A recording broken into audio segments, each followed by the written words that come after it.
ಸದ್ಯ ಬಿಜೆಪಿಯಲ್ಲಿ ನಿಲ್ಲದ ಅಧ್ಯಕ್ಷಗಿರಿ ಹೈಸ್ಪೈಸ್ ಆಟ. ಒಂದೆಡೆ ಯತ್ನಾಳ್ಗೆ ನೋಟಿಸ್ ಅನ್ನ ಕೊಡಿಸಿ ಬಿವೈವಿ ಟಾಂಗ್ ಅನ್ನ ಕೊಟ್ಟಿದ್ದಾರೆ. ಇನ್ನು ಮತ್ತೊಂದು ಕಡೆ ಲಿಂಗಾಯತ ನಾಯಕರ ಮೂಲಕ ಒಳೇಟನ್ನ ನೀಡುವುದಕ್ಕೆ ಪ್ಲಾನ್ಗಳು ಕೂಡ ನಡೀತಾ ಇದೆ. ಜಿಲ್ಲಾಧ್ಯಕ್ಷರ ಆಯ್ಕೆ ತಡೆ ಹಿಡಿದು ಡಾಕ್ಟರ್ ಸುಧಾಕರ್ ಸಮರವನ್ನ ಸಾರಿದ್ದಾರೆ. ಕ್ಲೈಮ್ಯಾಕ್ಸ್ ಹಂತಕ್ಕೆ ತಲುಪಿದ ಬದಲಾವಣೆಯ ಹೋರಾಟ. ಇನ್ನೊಂದು ಕಡೆ ವಿಜಯೇಂದ್ರ ಸಹ ಬಿಗಿಪಟ್ಟನ್ನ ಹಾಕ್ತಿದ್ದಾರೆ, ಬಿಗಿಪಟ್ಟನ್ನ ಹಿಡಿದಿದ್ದಾರೆ. ಸೊ ಹೀಗಾಗಿ ರಾಜ್ಯ ಬಿಜೆಪಿಯಲ್ಲಿ ದಿನಕ್ಕೊಂದು ಟ್ವಿಸ್ಟ್ಗಳು ಸಿಗ್ತಾ ಇರುವಂಥದ್ದು, ದಿನಕ್ಕೊಂದು ಬೆಳವಣಿಗೆಗಳಾಗ್ತಾ ಇದೆ. ಒಂದು ಕಡೆ ಯತ್ನಾಳ್ಗೆ ನೋಟಿಸನ್ನ ಕೊಡಿಸಿ ಬಿವೈವಿ ಟಾಂಗ್ ಅನ್ನ ಕೊಟ್ಟಿದ್ದಾರೆ. ಅಂದರೆ 72 ಗಂಟೆಗಳಲ್ಲಿ ಉತ್ತರವನ್ನು ಕೊಡಬೇಕು ಅಂತ ಹೇಳಿ ಈಗಾಗಲೇ ಶಾಸಕ ಯತ್ನಾಳ್ಗೆ ನೋಟಿಸ್ ಕೂಡ ನೀಡಲಾಗಿದೆ. ಇನ್ನು ಮತ್ತೊಂದು ಕಡೆ ಲಿಂಗಾಯತ ನಾಯಕರ ಮೂಲಕವೇ ಈಗ ಒಳೇಟನ್ನು ಕೊಡೋದಕ್ಕೆ ಯತ್ನಾಳ್ ಪ್ಲ್ಯಾನನ್ನು ಕೂಡ ನಡೆಸಿಕೊಳ್ತಾ ಇದ್ದಾರೆ ಅನ್ನೋದರ ಕುರಿತು ಮಾಹಿತಿ ಇರುವಂಥದ್ದು. ಹಾಗೆ ಜಿಲ್ಲಾಧ್ಯಕ್ಷರ ಆಯ್ಕೆ ತಡೆ ಹಿಡಿದು ಡಾಕ್ಟರ್ ಸುಧಾಕರ್ ಕೂಡ ಸಮರವನ್ನು ಸಾರ್ತಿದ್ದಾರೆ. ಹೀಗಾಗಿ ಕ್ಲೈಮ್ಯಾಕ್ಸ್ ಹಂತಕ್ಕೆ ಬಂದು ತಲುಪಿದೆ ಬದಲಾವಣೆಯ ಹೋರಾಟ ಅಂತಲೇ ಹೇಳಬಹುದು. ರಾಜ್ಯಾಧ್ಯಕ್ಷರ ಬದಲಾವಣೆ ಆಗಲೇಬೇಕು ಅಂತ ಬಿಗಿಪಟ್ಟನ್ನು ಹಿಡಿಯಲಾಗಿದೆ. ಮತ್ತೊಂದು ಕಡೆ ವಿಜಯೇಂದ್ರ ಸಹ ಯಾವುದೇ ಕಾರಣಕ್ಕಂದರೆ ನಾನೇ ಮುಂದುವರಿತೇನೆ ಅನ್ನೋ ಆತ್ಮವಿಶ್ವಾಸವನ್ನು ಈ ಹಿಂದೆನೇ ಅವರು ವ್ಯಕ್ತಪಡಿಸಿದ್ರು. ಸೊ ಸಾಕಷ್ಟು ಬೆಳವಣಿಗೆಗಳಾಗ್ತಾ ಇರುವಂಥದ್ದು. ಈಗ ರೆಬೆಲ್ಸ್ ನಡೆಗೆ ಜೆಡಿಎಸ್ ನಾಯಕರ ಪರೋಕ್ಷ ಬೆಂಬಲ ಇದೆ ಅನ್ನೋದರ ಕುರಿತು ಮಾಹಿತಿ ಸಿಕ್ಕಿದೆ. ರಾಜ್ಯಾಧ್ಯಕ್ಷರ ಬದಲಾವಣೆಗೆ ಎನ್ಆರ್ ಸಂತೋಷ್ ಹೋರಾಟವನ್ನ ಮಾಡ್ತಾ ಇದ್ದಾರಂತೆ. ಅರಸೀಕೆರೆಯಲ್ಲಿ ಚುನಾವಣೆಗೆ ಸ್ಪರ್ಧಿಸಿದ್ದ ಸಂತೋಷ್, ಎನ್ಆರ್ ಸಂತೋಷ್ ಯಡಿಯೂರಪ್ಪನವರ ಪಿಎ ಆಗಿದ್ರು. ಇನ್ನು ಇದೆಲ್ಲ ಗೊತ್ತಿದ್ರೂ ಕೂಡ HD ಕುಮಾರಸ್ವಾಮಿ ಸುಮ್ಮನೆ ಇದ್ದಾರಾ ಅನ್ನೋ ಪ್ರಶ್ನೆ ಕೂಡ ಈಗ ಮೂಡಿ ಬರ್ತಾ ಇರುವಂಥದ್ದು. ಎನ್ಆರ್ ಸಂತೋಷ್ ಯಡಿಯೂರಪ್ಪನವರ ಪಿಎ ಆಗಿದ್ರು. ಅರಸೀಕೆರೆಯಲ್ಲಿ ಚುನಾವಣೆಗೂ ಕೂಡ ಸ್ಪರ್ಧೆಯನ್ನ ಮಾಡಿದ್ರು. JDSನಲ್ಲಿ ಈಗಲೂ ಕೂಡ ಸಕ್ರಿಯರಾಗಿದ್ದಾರೆ.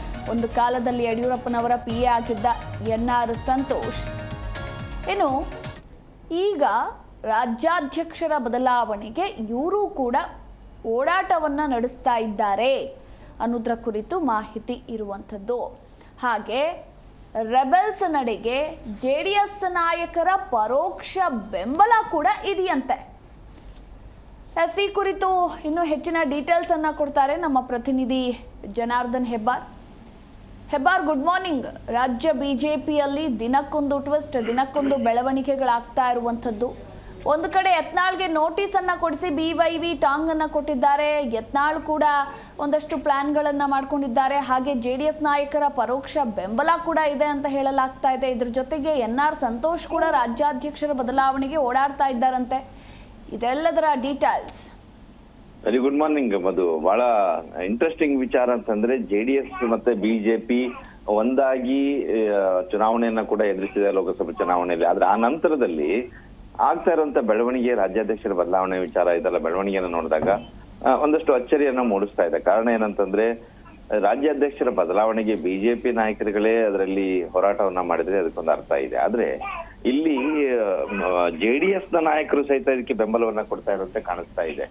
ಅದು ಎಲ್ರಿಗೂ ಅಚ್ಚರಿ ಕಾಣಿಸ್ತಾ ಇದೆ. ಕಾರಣ ಏನಂತಂದ್ರೆ ಕುಮಾರಸ್ವಾಮಿ ಅವರ ಜೊತೆಯಲ್ಲಿ ಚುನಾವಣೆಯನ್ನ ಮಾಡಿದಂತ ಎನ್ಆರ್ ಸಂತೋಷ್ ಅವರು ಈ ಒಂದು ವಿಚಾರದಲ್ಲಿ ಬೆಂಬಲಿಸಿ ಮಾಡದಂತೆ ಕಾಣಿಸ್ತಾ ಇದೆ.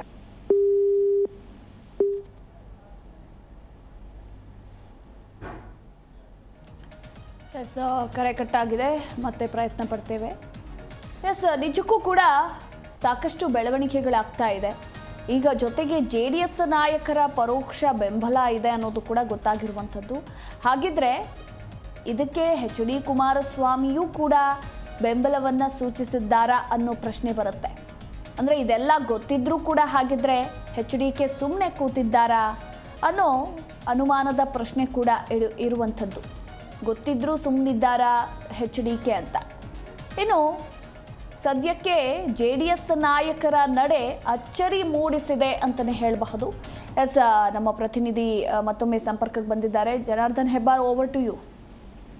ಮಧು, ಚುನಾವಣೆ ಸಂದರ್ಭದಲ್ಲಿ ಇವರೆಲ್ಲರೂ ಕೂಡ ಜೊತೆಯಾಗಿ ಹೋದಂತವರು ಆ ಒಂದು ವಿಚಾರದಲ್ಲಿ ನಡ್ಕೊಂಡಿದ್ರು ಆ ರೀತಿ. ಆದ್ರೆ ಆ ನಂತರದಲ್ಲಿ ರಾಜ್ಯಾಧ್ಯಕ್ಷರ ಬದಲಾವಣೆ, ಬಿಜೆಪಿ ರಾಜ್ಯಾಧ್ಯಕ್ಷರ ಬದಲಾವಣೆ ವಿಚಾರದಲ್ಲಿ ರೆಬೆಲ್ಸ್ ಟೀಮ್ನವರು ಹೋರಾಟವನ್ನ ಮಾಡ್ತಾ ಇರುವಾಗ JDS ನಿಂದ ಚುನಾವಣೆಗೆ ಸ್ಪರ್ಧೆ ಮಾಡಿದಂತ NR ಸಂತೋಷ್ ಕೂಡ ಅವರ ಜೊತೆಯಲ್ಲಿ ಓಡಾಡ್ತಾ ಇದ್ದಾರೆ. ಇದನ್ನ ನೋಡಿದಾಗ JDS ನಲ್ಲಿ ಅವರು ಇಲ್ವಾ ಅನ್ನೋದನ್ನ ತಿಳ್ಕೊಂಡಾಗ JDS ನಲ್ಲಿ ಇದ್ದಾರೆ ಸಕ್ರಿಯವಾಗಿ. ಕೆಲ ದಿನಗಳ ಹಿಂದಷ್ಟೇ ಪಕ್ಷದ ಸಭೆಯಲ್ಲೂ ಕೂಡ ಪಾಲ್ಗೊಂಡಿದ್ರು, ಅದರಲ್ಲಿ ಸಕ್ರಿಯವಾಗಿದ್ದಾರೆ. JDS ನಲ್ಲಿ ಸಕ್ರಿಯವಾಗಿರೋದನ್ನು ಕೂಡ ಸ್ಪಷ್ಟವಾಗಿದೆ. ಈಗ ಈ ನಂತರದಲ್ಲಿ ನೋಡಿದಂತ ಸಂದರ್ಭದಲ್ಲಿ JDS ಪರೋಕ್ಷವಾಗಿ ಇದಕ್ಕೆ ಬೆಂಬಲವನ್ನ ಕೊಡ್ತಾ ಇದೆಯಾ ಅನ್ನೋಂತ ಅನುಮಾನ ಮೂಡ್ತಾ ಇದೆ. ಕಾರಣ ಅಂತಂದ್ರೆ ಇಷ್ಟೆಲ್ಲ ಗೊತ್ತಾಗಿದ್ರು ಸಹಿತ JDS ನ ಶಿಸ್ತು ಸಮಿತಿಯಿಂದ ಅವರಿಗೆ ಯಾವುದೇ ನೋಟಿಸ್ ಅನ್ನ ಕೊಟ್ಟಿಲ್ಲ, ಯಾವುದೇ ಎಚ್ಚರಿಕೆಯನ್ನ ಕೂಡ ಕೊಟ್ಟಿಲ್ಲ. ಬಿಜೆಪಿಯ ಇನ್ನೊಂದು ಪಕ್ಷದ, ಅದು NDA ಮೈತ್ರಿಕೂಟದಲ್ಲಿ ಇದ್ದಾಗ್ಯೂ ಸಹಿತ ಇನ್ನೊಂದು ಪಕ್ಷದ ಆಂತರಿಕ ವಿಚಾರಕ್ಕೆ ಇವರು ನೇರವಾಗಿ ಪಾಲ್ಗೊಳ್ತಾ ಇದ್ದಾರೆ, ಬಹಿರಂಗವಾಗಿ ಕಾಣಿಸ್ಕೊಳ್ತಾ ಇದ್ದಾರೆ, ದೆಹಲಿಗೆ ಬೆಂಗಳೂರಿಗೆ ಓಡಾಟ ಮಾಡ್ತಾ ಇದ್ದಾರೆ, ರೆಬೆಲ್ಸ್ಗಳು ಹೋದಲೆಲ್ಲ ಹೋಗ್ತಾ ಇದ್ದಾರೆ. ಆದಾಗ್ಯೂ ಸಹಿತ JDS ಸುಮ್ಮನೆ ಇದೆ ಅಂದ್ರೆ ಯಾಕೆ ಅನ್ನೋಂತ ಪ್ರಶ್ನೆ ಮೂಡ್ತಾ ಇದೆ. ಹೀಗಾಗಿ ಇದೇ ಕಾರಣಕ್ಕಾಗಿಯೇ ಪರೋಕ್ಷವಾಗಿ JDS ನಾಯಕರು ಕೂಡ ಇದಕ್ಕೆ ಬೆಂಬಲವನ್ನ ಸೂಚಿಸ್ತಾ ಇದ್ದಾರಾ ಅಥವಾ ಗೊತ್ತಿಲ್ಲದಂಗೆ ಇರೋದು ಜಾಣ ಮೌನಕ್ಕೆ ಕಾರಣ ಏನು ಅನ್ನೋಂತ ಪ್ರಶ್ನೆ ಮೂಡಿದೆ. ಸದ್ಯಕ್ಕಂತೂ ಬಿಜೆಪಿಯ ರೆಬೆಲ್ಸ್ ಟೀಮ್ ಜೊತೆ NR ಸಂತೋಷ್ JDS ನ ನಾಯಕ ಪಾಲ್ಗೊಂಡಿರೋದು, ಅದರಲ್ಲಿ ಇರೋದು ಎಲ್ರಿಗೂ ಕೂಡ ಅಚ್ಚರಿಯನ್ನ ಮೂಡಿಸ್ತಾ ಇದೆ. ಮಧು, ಥ್ಯಾಂಕ್ ಯು ಹೆಬ್ಬಾರ್ ನಿಮ್ಮೆಲ್ಲ ಮಾಹಿತಿಗಾಗಿ.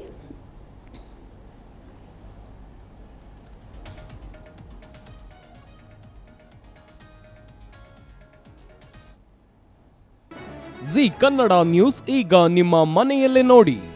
ಎಲ್ಲ ಕೇಬಲ್ಗಳಲ್ಲಿ ಈಗ ಲಭ್ಯ.